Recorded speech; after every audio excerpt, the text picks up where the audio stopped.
ಎಲ್ಲರಿಗೂ ನಮಸ್ಕಾರ. ನಾನು ನಿಮ್ಮ ಪ್ರೀತಿಯ ಸೆಲ್ವಂ, ಸಮಾಜ ಸೇವಕರು ಹಾಗೂ ನಮ್ಮ ಜೇನುಗೂಡು ಬಳಗದ ಅಧ್ಯಕ್ಷರು.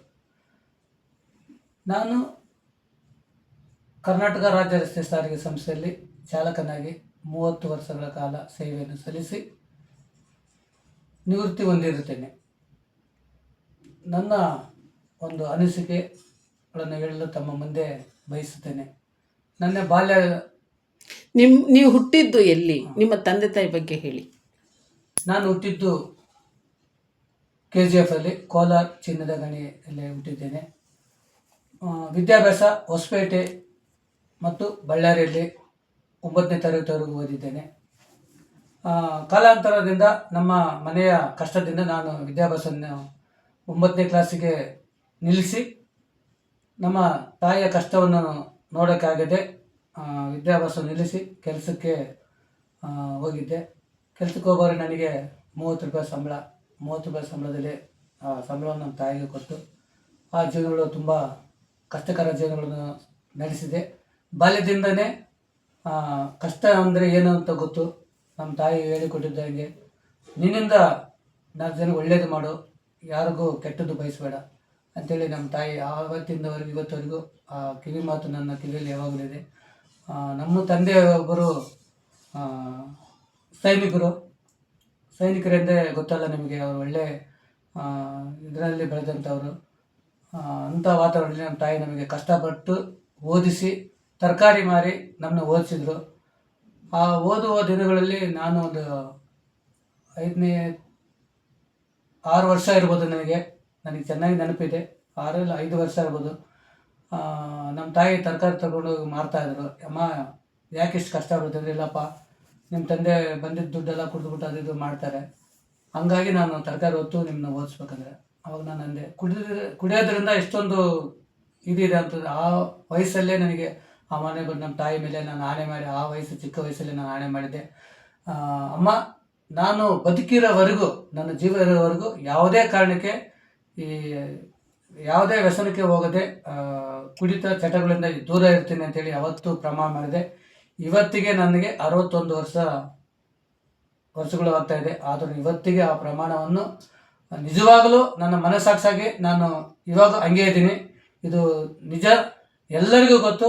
ನಮ್ಮ ಕಲಾವಿದರಿಗೂ, ನಮ್ಮ ಸ್ನೇಹಿತರಿಗೂ, ನಮ್ಮ ಕುಟುಂಬಕ್ಕೆ ಗೊತ್ತು. ಆ ಪ್ರಾಮಾಣಿಕೆಯನ್ನು, ಆ ಆಣೆಯನ್ನು ಇವತ್ತರೆಗೂ ಕಾಪಾಡ್ಕೊಂಡು ಬಂದಿದ್ದೀನಿ. ಅದಕ್ಕೆ ನನ್ನ ಹೆಚ್ಚಿನ ನನ್ನ ತಾಯಿಯ ಪ್ರೀತಿ ಇರುವುದರಿಂದ ಇವತ್ತು ಆಗಿದ್ದೀನಿ. ಸಂಸ್ಥೆಯಲ್ಲಿ 30 ವರ್ಷಗಳ ಕಾಲ ಕೆಲಸ ಮಾಡಿದ್ರು ಯಾವುದೇ ಒಂದು ಅಪಘಾತ ಇಲ್ಲದೆ ಅಪಘಾತ ರಹಿತ ಚಾಲಕರಾಗಿ ಬೆಳ್ಳಿ ಪದಕ ಹಾಗೂ ಚಿನ್ನದ ಪದಕವನ್ನು ಪಡೆದಂಥ ವ್ಯಕ್ತಿ ನಾನು. ಹಾಗೆ ಕನ್ನಡ ಪರ ಅಂದರೆ, ನಾನು ಒಬ್ಬ ಮಾತೃಭಾಷೆ ತಮಿಳಾಗಿದ್ದರೂ ಕನ್ನಡ ಬಗ್ಗೆ ಅಪಾರ ಪ್ರೀತಿ, ಅಪಾರ ಒಂದು ಗೌರವ. ಯಾರೇ ಕಲಾವಿದರಾದರೂ, ಒಬ್ಬ ಲೈಟ್ ಮ್ಯಾನಿಂದ ಒಬ್ಬ ದೊಡ್ಡ ನಟರವರೆಗೂ ಎಲ್ಲರನ್ನೂ ಒಂದೇ ಸಮಾನ ನೋಡುವಂಥ ವ್ಯಕ್ತಿ ನಾನು. ಕಲಾವಿದರಿಗೆ ಯಾವತ್ತೂ ನನ್ನ ಚಿರಋಣಿಯಾಗಿರ್ತೇನೆ. ಕಲಾವಿದರೆಂದರೆ ನನಗೆ ಪಂಚಪ್ರಾಣ. ಯಾವುದ್ಯಾವುದು ಕಾರ್ಯಕ್ರಮ ಆಗಲಿ, ಯಾರೇ ಒಳ್ಳೇದು ಮಾಡಲಿ, ನಾನು ಅಲ್ಲಿ ಮೊದಲನೇ ವ್ಯಕ್ತಿಯಾಗಿ ನಿಂತಿರ್ತೀನಿ. ಕಷ್ಟ ಕಾಲಕ್ಕಾಗಲೂ, ಒಳ್ಳೇದಕ್ಕೆ ಹೋಗೋಕ್ಕಾಗಿಲ್ಲ ಅಂದರೂ ಕಷ್ಟದಲ್ಲಿ ಅವರಿಗೆ ನಾನು ಸಹಾಯ ಮಾಡ್ತೇನೆ. ಇದು ನನ್ನ ಒಂದು ಜೀವನ ಚರಿತ್ರೆ ಆಗಿರ್ತದೆ. ನಮ್ಮ ಕುಟುಂಬ 7 ಜನ ಮಕ್ಕಳು ನಾವು. ಆದ್ರೂ ಕುಟುಂಬದ ಸಂಸಾರ ಭಾರಗಳು ಹೊತ್ಕೊಂಡು ಹೋಗ್ತಾ ಇದ್ರೂ ಆ ಕುಟುಂಬದ ನಡುವೆ, ಸಂಸಾರ ನಡುವೆ ಈ ನಮ್ಮ ಒಂದು ಜೇನುಗೂಡು ಬಳಗದ ಒಂದು ಸಂಸ್ಥೆಯನ್ನು ನಾವು ಕಟ್ಟಿದ್ದೇನೆ. ಸಂಸ್ಥೆಯಲ್ಲಿ ಇರುವಂಥ ಎಲ್ಲ ಒಂದು ನನ್ನ ಬಂಧು ಮಿತ್ರರಿಗೂ, ನಮ್ಮ ಕಲಾವಿದರಿಗೂ ನಾನು ಹೇಳೋದಂದರೆ, ನಿಮ್ಮಿಂದ ಆದಷ್ಟು ಒಬ್ಬರಿಗೆ ನಿಮ್ಮ ದೇಹವನ್ನು ಹೆಂಗೂ ಪ್ರೀತಿಸ್ರೋ ಹಂಗೆ ಪರರನ್ನು ನೀವು ಪ್ರೀತಿಸಿ. ನಾವು ಚೆನ್ನಾಗಿರೋಕಂತ ಭಾವಿಸ್ಕೊಂಡು ನಾವು ಮೇಕಪ್ ಎಲ್ಲ ಮಾಡ್ಕೊತೀವಿ, ನಾವೆಲ್ಲ ಮಾಡ್ಕೊತೀವಿ. ಅದೇ ಥರ ಇನ್ನೊಬ್ಬ ನಮ್ಮ ಮುಂದಿರೋ ವ್ಯಕ್ತಿನೂ ನಾವು ಅದೇ ರೀತಿ ಪ್ರೀತಿಸಿ ಅಂತ ಹೇಳ್ತೀನಿ. 4 ಜನಕ್ಕೆ ಒಳ್ಳೇದು ಮಾಡಿ. ನಿಮ್ಮ ಕೈಲಿ ಒಂದು ಹಸಿವಲ್ಲಿದ್ದವ್ರಿಗೆ ಒಂದೊತ್ತು ಊಟ ಕೊಡಿ, ಅದಕ್ಕಿಂತ ಭಾಗ್ಯ ಯಾವುದೂ ಇಲ್ಲ. ಹಂಗಾಗಿ ನಾನು ಸತತ ಒಂದು ಕೊರೋನಾ ಟೈಮಲ್ಲಿ ಪ್ರಾರಂಭವಾದ ಅನ್ನದಾಸೋಹ ಅಂತೇಳಿ ನಾನು ನಮ್ಮ ಸ್ನೇಹಿತ ಮಲ್ಲೇಶ್ ಅಂತೇಳಿ ಪ್ರಾರಂಭ ಮಾಡಿದ್ವಿ. ಸತತವಾಗಿ ಅದು 2304 ದಿನಕ್ಕೆ ಇವತ್ತಿಗೆ ಕಾಲಿಟ್ಟಿದೆ. ಸತತವಾಗಿ ನಡೀತಿದೆ. ಅದರ ಬಗ್ಗೆ ನಮ್ಮ ಮಂಜುಳಾ ಮೇಡಮ್ ಅವ್ರಿಗೂ, ಅನೇಕ ನನ್ನ ಕಲಾವಿದರಿಗೂ, ನನ್ನ ಜೊತೆಲಿ ಒಡನಾಟವ್ರಿಗೆ ಎಲ್ಲರಿಗೂ ಗೊತ್ತು. ಆ, ಅದಕ್ಕೆ ದಾನಿಗಳ ಸಹಾಯದಿಂದ ಇಷ್ಟವರೆಗೂ ನಾವು ಅದನ್ನು ನಡೆಸ್ಕೊಂಡು ಬರ್ತಾ ಇದ್ದೀವಿ. 100 ದಿನಕ್ಕೆ ಒಂದ್ಸಲ ವಿಶೇಷ ಕಾರ್ಯಕ್ರಮ ಮಾಡಿದ್ದು ಕೊಟ್ಟಂಥ ದಾನಿಗಳಿಗೆ ಒಂದು ಸನ್ಮಾನ ಕಾರ್ಯಕ್ರಮ ಮಾಡ್ತೀವಿ. ಮೊನ್ನೆ ತಾನೇ 2300 300ನೇ ದಿನಕ್ಕೆ ನಮ್ಮ ಹಿರಿಯ ಕಲಾವಿದರು, ಚಿತ್ರನಟಿ ಹಾಗೂ ರಂಗಭೂಮಿ ಕಲಾವಿದರಾದಂಥ ಶ್ರೀಯುತ ಡಾಕ್ಟರ್ ಪಂಕಜ ಅಮ್ಮನವರು ಬಂದಿದ್ದರು. ಅವರು ಕಾರ್ಯಕ್ರಮವನ್ನು ನೋಡಿಬಿಟ್ಟು ತುಂಬ ಮೆಚ್ಚಿಕೊಂಡು ಆ ಕಾರ್ಯಕ್ರಮದ ಬಗ್ಗೆ ತುಂಬ ಅನಿಸಿಕೆಗಳನ್ನು ತಮ್ಮ ಹೇಳಿದರು. ಎಲ್ಲರಿಗೂ ಕಿವಿ ಮಾತನ್ನು ಹೇಳಿದರು. ಯಾಕಂದರೆ ಹುಟ್ಟುವಾಗ ಬರೀ ಬೆತ್ತಲಾಗಿ ಬರ್ತೀವಿ, ಏನಂತಾರಲ್ಲ, ಹೋಗ್ಬೇಕಾದ್ರೆ ನಾವು ಅದೇ ರೀತಿ ಹೋಗ್ತೀವಿ. ಇರೋ ಜೀವನ ಇರಬೇಕಾದ್ರೆ ಆ ಜೀವನದಲ್ಲಿ ನಾವೇನು ತೊಗೊಂಬರಲ್ಲ, ಏನು ತೊಗೊಂಡೋಗಲ್ಲ. ಹಂಗಾಗಿ ಇದ್ದಂಥ ಜೀವನವನ್ನು 4 ಜನ ಒಳ್ಳೇದು ಮಾಡಿ, ಅದಕ್ಕೆ ನನ್ನ ಒಂದು ಬಳಗದಲ್ಲಿ ನೊಂದವರ ಕಡೆ ನಮ್ಮ ನಡೆ, ಹಸಿದವರಿಗೆ ಅನ್ನ, ವಿದ್ಯಾಭ್ಯಾಸ ಮಾಡೋಂಥವ್ರಿಗೆ ಯಾರೇ ಆಗಲಿ ಅವರಿಗೆ ಒಂದು ನಮ್ಮಿಂದಾದ ಸಹಾಯ ಮಾಡೋಣ, ಕಲಾವಿದರಿಗೆ ಹಂಗೆ ಪ್ರೋತ್ಸಾಹ ಕೊಡೋಣ. ಯಾರೋ ಒಬ್ಬರು ಕಷ್ಟ ಕಾಲದಿಂದ ಕಲಾವಿದರನ್ನು ನಾವು ಹೋಗಿ ಅವ್ರಿಗೆ ಸ್ಪಂದನೆ ಮಾಡೋಣ. ಒಳ್ಳೆ ಮಾತಾಡಿ ಅವರು ಒಂದು ಚೇತರಿಸ್ಕೊತಾರೆ. ಉದಾಹರಣೆಗೆ ನನ್ನನ್ನು ಅಗಲಿದ ನನ್ನ ಕುಚುಕು ಗೆಳೆಯ, ನನ್ನ ಡಾರ್ಲಿಂಗ್ ಪರಮೇಶ್, ಹಿರಿಯ ಕಲಾವಿದರು. ಅವರು ಸುಮಾರು 3 ವರ್ಷಗಳ ಕಾಲ ಹಾಸಿಗೆಯಲ್ಲಿ ಮಲಗಿದರು. ಅಂಥ ಕಲಾವಿದರನ್ನು ಯಾರೂ ನೋಡಲಿಕ್ಕೂ ಬರಲಿಲ್ಲ. ಅವ್ರು ಕೈ ಮುಗಿದು ಬೇಡ್ಕೊಂಡ್ರು ಅವ್ರನ್ನ ನೋಡೋಕ್ಕೆ ಯಾರೂ ಬಂದಿಲ್ಲ. ಯಾಕಂದರೆ ಅದು ತುಂಬ ನೋವಿನ ಸಂಗತಿ. ಕಲಾವಿದರು ನಾವು ಚೆನ್ನಾಗಿದ್ರಾಗ ಹುಟ್ಟುಹಬ್ಬ ಮಾಡ್ಕೊಂಡು 100 ಜನ ನಮ್ಮ ಅಕ್ಕಪಕ್ಕ ಇರ್ತಾರೆ. ಅದು ಮಾಡ್ಕೊಳ್ಳಿ, ಅದಕ್ಕೆ ನನ್ನಿಂದ ಒಂದು ಅಭ್ಯಂತರ ಇಲ್ಲ, ಮಾಡಿ, ಅದು ಒಳ್ಳೆಯದೇ. ಕಲಾವಿದರು ನೊಂದಾಗ ನಿಮ್ಮಿಂದ ಆದ ಸಹಾಯ ಹೋಗಿ ಮಾಡಿ, ಅವರಿಗೆ ಒಂದು ಆಶ್ವಾಸನೆ ಹೇಳಿ, ನಾವಿದ್ದೀವಿ ನಿಮ್ಮ ಜೊತೆಗೆ ಅಂತ ಹೇಳಿ, ಅದೇ ಅವರಿಗೊಂದು ತಮಗೆ ಒಂದು ಶಕ್ತಿ ಬರ್ತದೆ. ಹಂಗಾಗಿ ಎಲ್ಲ ಕಲಾವಿದರಿಗೂ ಮತ್ತೊಮ್ಮೆ ಮಗದೊಮ್ಮೆ ನನ್ನ ಹೃದಯಪೂರ್ವಕ ಧನ್ಯವಾದಗಳು ಎಂದು ಹೇಳ್ತಾ, ಇಲ್ಲಿಗೆ ನನ್ನ ಕರೆಸಿ ನನ್ನ ಮಾತಾಡಿದಂಥ ನನ್ನ ಸ್ನೇಹಿತರು, ನಮ್ಮ ಗೆಳತಿಗೆ ನನ್ನ ಹೃದಯಪೂರ್ವಕ ಧನ್ಯವಾದಗಳು. ನೀವು ಸುಮಾರು ಸಾವುಗಳ ಹತ್ರ ಎಲ್ಲ ಹೋಗ್ತೀರಾ. ನಾನು ನಿಮ್ಮ ಜೊತೆ ಒಂದು 2-3 ಸಾವಲ್ಲಿ ಬಂದು ನಿಂತಿದ್ದೆ. ರಾತ್ರಿ ಎಲ್ಲ ಅಲ್ಲಿ ನೀವು ಕಾವಲು ಕಾಯ್ತೀರಾ. ಅವರು ಬಂಧು ಬಳಗ ಯಾರು ಇಲ್ಲ ಅಂದ್ರೂ ನಿಮಗೆ ಅದೇನೋ ಆಸಕ್ತಿ, ಅದು ಮಣ್ಣಾಗೋವರೆಗೂ ಅಥವಾ ಸುಡೋವರೆಗೂ ನೀವು ಅಲ್ಲೇ ನಿಂತಿರ್ತೀರಲ್ಲ, ಹೇಗೆ ಅಂತ ಅದು? ನೋಡಿ, ತುಂಬ ಒಳ್ಳೆ ಕ್ವಶನ್ ಕೇಳಿದ್ರ. ಯಾಕಂದರೆ ಹುಟ್ಟುಹಬ್ಬ ಆಚರಿಸ್ಬೇಕಾದ್ರೆ 100 ಜನ ಸೇರ್ತಾರೆ. 100 ಜನ ಒಳ್ಳೆಯವರಿಗೆ ಎಲ್ಲ ತುಂಬ ಜನ ಸೇರ್ತಾರೆ. ಯಾಕಂದರೆ ಆ ಮನುಷ್ಯನನ್ನು ಮತ್ತೊಮ್ಮೆ ನಾವು ನೋಡಲಿಕ್ಕೆ ಸಾಧ್ಯ ಇಲ್ಲ. ಯಾಕಂದರೆ ಅದಕ್ಕೆ ನಾನು ಸಾವಂದರೆ ನನಗೆ ತುಂಬ ಒಂದು ಅಲ್ಲಿ ಹೋಗೋ ಕಾಳಜಿ ಅಲ್ಲಿ ನಿಲ್ಲಬೇಕು, ಅಲ್ಲಿ ಇರಬೇಕು. ಯಾಕಂದರೆ ನಾನು 1 ವರ್ಷದ ಮುಂದೆ ನನ್ನ ಸ್ನೇಹಿತರು ತೀರೋದಾಗ ಅಲ್ಲಿ ಯಾರೂ ಬರಲಿಲ್ಲ. ಆವಾಗ ನಾನು ನಮ್ಮ ಮಂಜುಳಾ ಅವರಿಗೆ ಫೋನ್ ಮಾಡಿದೆ. ಮಂಜು, ಈ ಥರ ಇದೆ ಕಣೋ, ಯಾರೂ ಬಂದಿಲ್ಲ, ನೀವು ಬಾ ಅಮ್ಮ. ಸರ್ ನಡಿ ಅಂತೇಳಿ ಅವರು ಅಷ್ಟೊತ್ತಿನಲ್ಲಿ ಒಂದು ಹೆಣ್ಮಗಳಾಗಿ 2 ವೀಲರ್ ತಗೊಂಡು ಬಂದಳು. ಹಾಗೆ ನಮ್ಮ ಸ್ನೇಹಿತರು ಇನ್ನೊಬ್ಬರು ಕುಮಾರ್ ಅಂತೇಳಿ ಅವರು ಬಂದರು. ನಾವು 3 ಜನ ಅಲ್ಲಿ ಕುತ್ಕೊಂಡಿದ್ವಿ. ಯಾಕಂದರೆ ಇದು ಒಂದು ನೋವಿನ ಸಂಗತಿ. ನೆಂಟರು ಎಲ್ಲ ಅವ್ರವ್ರ ಪಾಡಿಗೆ ಅವ್ರವರು ಇದ್ದರು. ನಾವು ಯಾಕೆ ಅಲ್ಲಿದ್ವಿ ಅಂದರೆ, ಆ ಕಾಳಜಿ ಅನ್ನೋದು ಎಲ್ಲರಿಗೂ ಬರಬೇಕು. ನಾನು ಏನೋ ಒಬ್ಬರೇ ಹೋಗ್ಬಿಟ್ಟು ಮಾಡಿಬಿಟ್ರು, ನಾವೇನು ಹೆಸರು ತಗೋಬೇಕು ಮತ್ತೊಂದಕ್ಕೆಲ್ಲ, ಆ ಕಾಳಜಿ ನಮ್ಮಲ್ಲೇ ಬರಬೇಕು. ಅದು ನಮ್ಮ ಹುಟ್ಟುಗುಣದಲ್ಲಿ ನನಗೆ ಬಂದಿದೆ. ಹಾಗೆ ನೋಡ್ಬೇಕಾದ್ರೆ ಆ ಯಪ್ಪ ಕೋಟ್ಯಾಧಿಪತಿ, ತುಂಬ ಹಣವಂತರು. ಅವತ್ತು ಯಾರೂ ಇರಲಿಲ್ಲ ಆತನ ಜೊತೆಗೆ. ಹೆಣ ಬಿದ್ದಾಗ ಯಾರೂ ಇರಲಿಲ್ಲ. ಅವತ್ತು ನೈಟೆಲ್ಲ ಭಜನೆ ಮಾಡಿಕೊಂಡು ಏನೋ ಮಾಡಿಕೊಂಡು ನಾವು ಕಾದ್ರಿ. ಸೆಲ್ವಂ ಸರ್, ಈಗ ನಿಮಗೆ ಈ ಥರ ಎಲ್ಲ ಸಮಾಜ ಸೇವೆ ಮಾಡೋದಕ್ಕೆ ನಿಮಗೆ ಯಾರಾದರೂ ಸ್ಫೂರ್ತಿ ಅಂತ ಯಾರಾದರೂ ಇದ್ದಾರಾ? ಅಲ್ಲ, ನನ್ನ ಸ್ಫೂರ್ತಿ ನನ್ನ ತಾಯಿ. ಯಾಕಂದರೆ ನನ್ನ ತಾಯಿ ಚಿಕ್ಕ ಬಾಲ್ಯದಿಂದಲೇ ಅವರು ಕಷ್ಟಪಟ್ಟಂಥ ವ್ಯಕ್ತಿ. ಅವ್ರು ಹೇಳೋರು, ಮಗನೇ, ಇರುವವರೆಗೂ 4 ಜನಕ್ಕೆ ಒಳ್ಳೇದು ಮಾಡು, ಕೆಟ್ಟದಂತೂ ನಿನ್ನ ಕನಸಲ್ಲೂ ಬಯಸಬಾರ್ದು, ಒಳ್ಳೇದು ಮಾಡೋದು ಹೇಳಿದ್ರು. ಹಂಗಾಗಿ ನನಗೆಲ್ಲ ಈ ಸ್ಫೂರ್ತಿ ನನ್ನ ತಾಯಿ.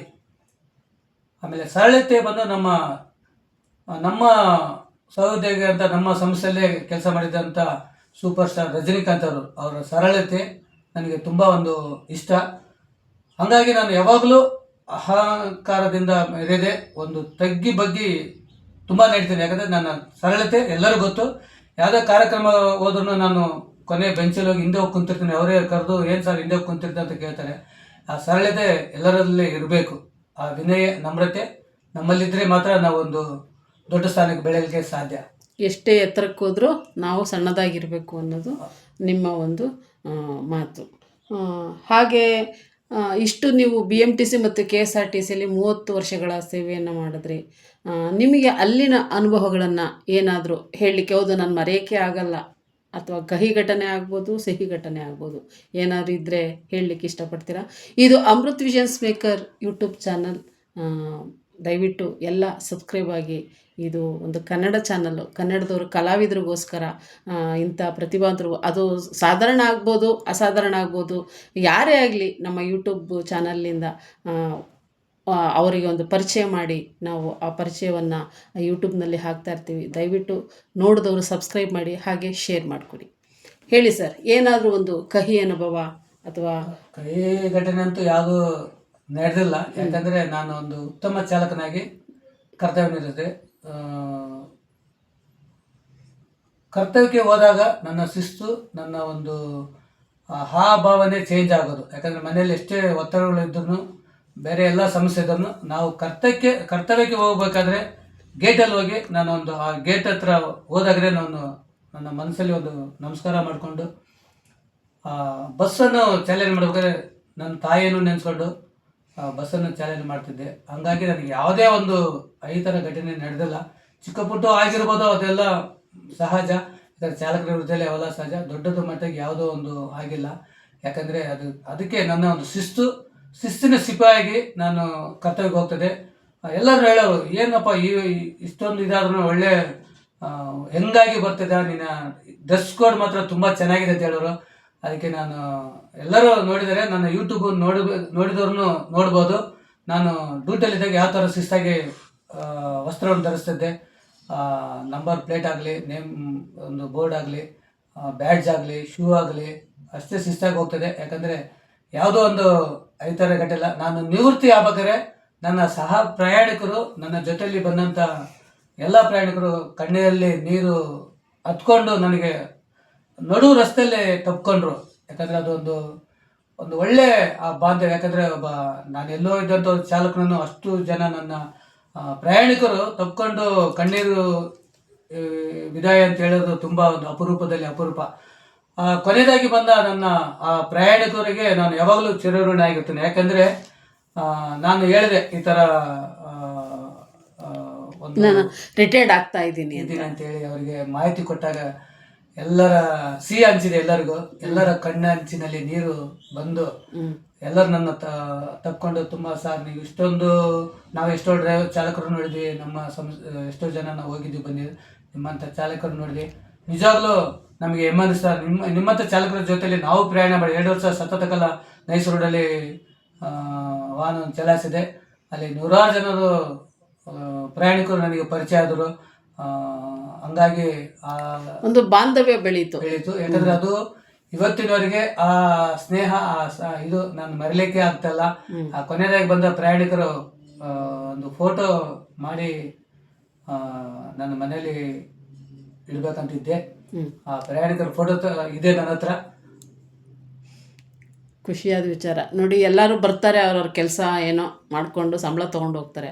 ಆದರೆ ನೀವು ಪ್ರಯಾಣಿಕರ ಜೊತೆ ನಿಮ್ಮ ಒಂದು ಸ್ನೇಹ ಬಾಂಧವ್ಯನ ಇಟ್ಕೊಂಡಿದ್ದೀರ ಅಂದರೆ ನಿಜವಾಗ್ಲೂ ಇದು ಒಂದು ಶ್ಲಾಘನೀಯ ಮಾತು ಅಂತ ಹೇಳ್ಬೋದು. ಭಾಳ ಖುಷಿಯಾಗುತ್ತೆ. ಇಷ್ಟು ವರ್ಷ ನೀವು ಸೇವೆ ಮಾಡಿ ಯಾವುದೇ ರೀತಿಯ ಯಾವುದು ಆಕ್ಸಿಡೆಂಟ್ ಇಲ್ಲದೆ 30 ವರ್ಷ ನೀವು ಬೆಳ್ಳಿ ಪದಕ ತೊಗೊಂಡಿದ್ದೀರಾ. ಗ್ರೇಟ್ ಅನಿಸುತ್ತೆ ಇದನ್ನೆಲ್ಲ ನೋಡ್ತಾ ಇದ್ದಾಗ. ನಿಮ್ಮ ಜೇನುಗೂಡು ಬಲಗದಲ್ಲಿ ಸುಮಾರು 300ರಿಂದ 400 ಜನ ನೀವು ಕಲೆ ಹಾಕಿದ್ದೀರಾ. ಇನ್ನೂ ಸಾಕಷ್ಟು ಇರ್ಬೋದು ನಿಮ್ಮ ಕಾಂಟ್ಯಾಕ್ಟಲ್ಲಿ. ಎಲ್ಲ 450 ಜನ ಇದ್ದಾರೆ.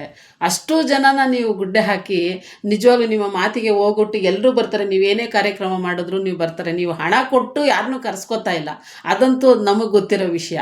ಹೇಗೆ ಅದೆಲ್ಲ ಅಂತ ಅಂದರೆ ಪ್ರೀತಿಗೆ ಜನ ತಲೆ ಬಾಗ್ತಾ ಇದ್ದಾರಾ? ಪ್ರೀತಿಯ ಮಾತಿಗೆ ಅಥವಾ ನಿಮ್ಮ ಒಂದು ಸಮಾಜ ಸೇವೆ ನೋಡಿ ತಲೆ ಬಾಗಿ ಬರ್ತಾರಾ? ಖಂಡಿತ ಮೇಡಮ್. ಈಗ ನಿಜವಾಗ್ಲೂ ನನ್ನ ಮನಸ್ಸಾಕ್ಷಿಯಾಗಿ ನಾನು ಹೇಳ್ತೀನಿ, ನಾನು ಯಾವುದೇ ವ್ಯಕ್ತಿನ ದುಡ್ಡು ಕೊಟ್ಟು ಕರೆಯಂತ ನಾನು ಶ್ರೀಮಂತ ಅಲ್ಲ.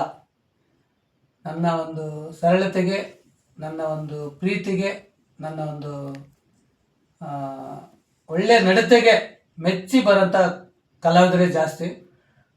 ಕೆಲವರು ಬರ್ತಾರಂದರೆ ಅವ್ರದ್ದು ಬೇರೆ ಏನು ಆ, ಉದ್ದೇಶ ಇರಬಹುದೇನೋ ಗೊತ್ತಿಲ್ಲ. ಗೊತ್ತಿಲ್ಲ, ಅದು ಅವರವರ ಉದ್ದೇಶ ಅವರಿಗೆ ಗೊತ್ತು. ಹ್ಮ್. ಎಲ್ಲ ಕಲಾವಿದರು, ಜೂನಿಯರ್ ರಾಜ್ಕುಮಾರ್ ಅವರು ಆಗಲಿ, ಮತ್ತು ಅನೇಕ ಕಲಾವಿದರು, ಎಲ್ಲರ ಹೆಸರು ಹೇಳಬೇಕು ಆಗಲ್ಲ. ಎಲ್ಲ ಕಲಾವಿದರು ನಾನು ಕರೆದ ತಕ್ಷಣ ಬರ್ತಾರೆ.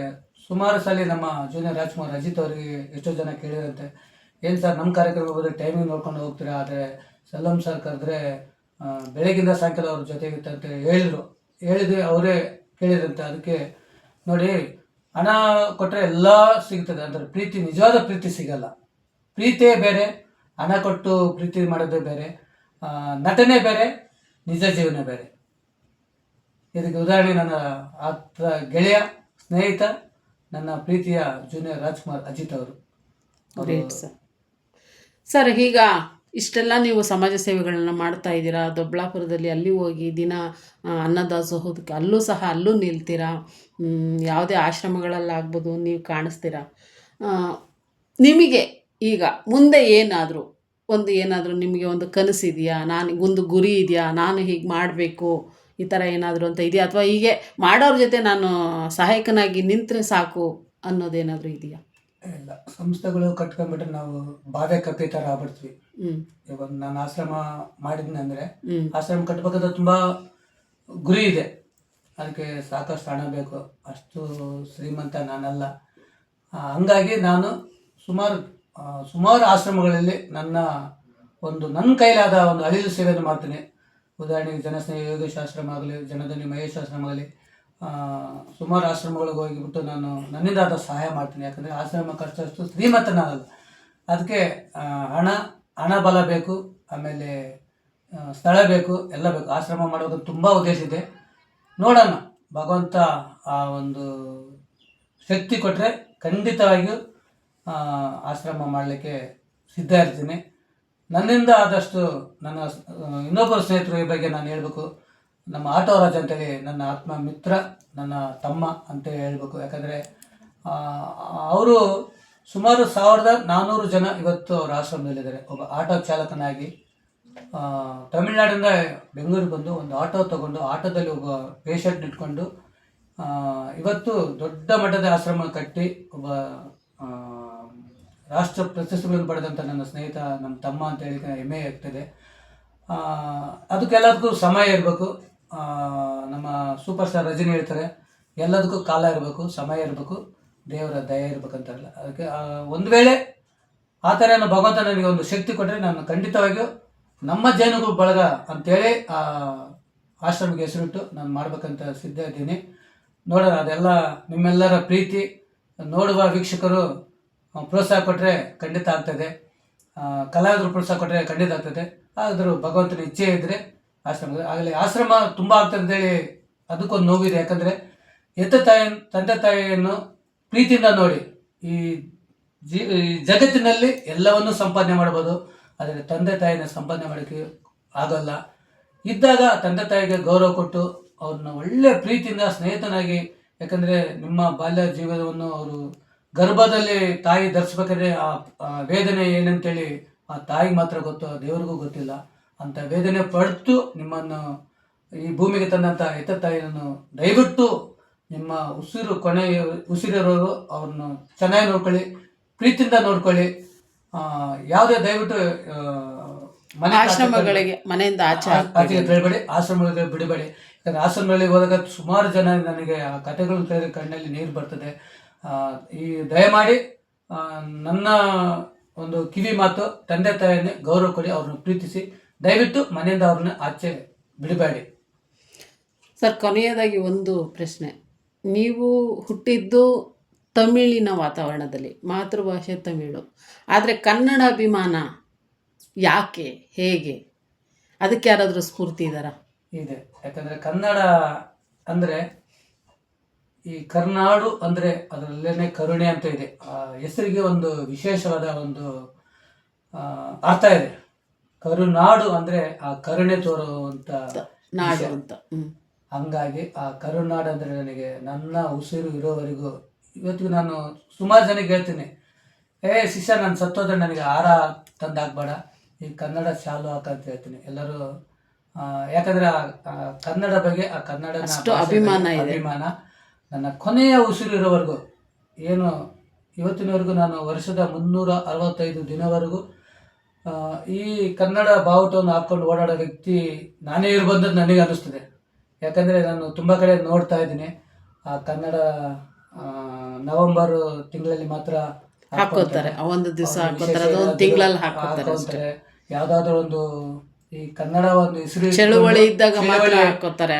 ಅದನ್ನ ತುಂಬಾ ಅಪಾರ್ಥದಲ್ಲಿ ಯೂಸ್ ಮಾಡ್ಕೊಂತಾರೆ. ದಯವಿಟ್ಟು ಕೈ ಮುಗಿದು ಕೇಳ್ತೀನಿ, ಇದಕ್ಕೆ ಒಂದು ಗೌರವ ಇರ್ತದೆ. ಈ ಗೌರವವನ್ನು ಹಾಕೊಂಡು ನೀವು ಮನಸ್ಸಲ್ಲಿನೂ ಕೆಟ್ಟದ್ದು ಬಯಸಬಾರ್ದು ಯಾರಿಗೂ.